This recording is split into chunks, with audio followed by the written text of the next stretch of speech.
Catherine Bernardo update na may pa-KFC pa nga si Catherine just sa taping ng Salmon Someday, yun no. Sarap yan no, KFC Double Down.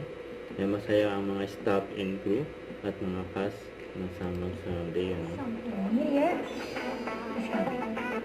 Yun no, KFC Double Down.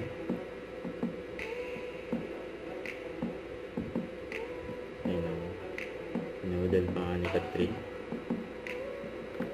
Ito, swerte pa nga ni Kuya nakapagpa-picture kay Catherine. Sabi, Salmon Someday after taping with Miss Catherine Bernardo. Yun, no?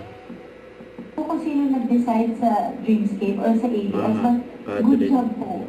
Yun po talagang Pag-cast chemistry. yung dalawa. Yes, may chemistry About talaga yung Catherine dalawa. saka James. So yung dalawa, of course, sanay sila sa magkaibang partners dati. Tapos ang tagal pa nila dun sa mga love teams nila before. And then biglang nag-switch, parang ganyan na nagsama. Crossover. Yes, tapos magugulat kayo.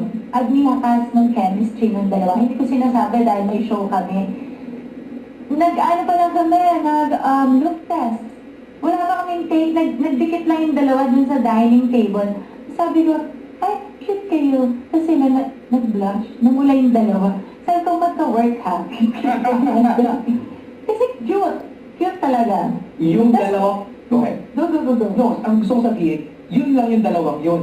Pag nakita nyo sa isang frame, silang tatlo. Grabe. Don't forget to subscribe, click the notification bell for my update. This is Richard the Action Live. Stay tuned for more videos. See ya.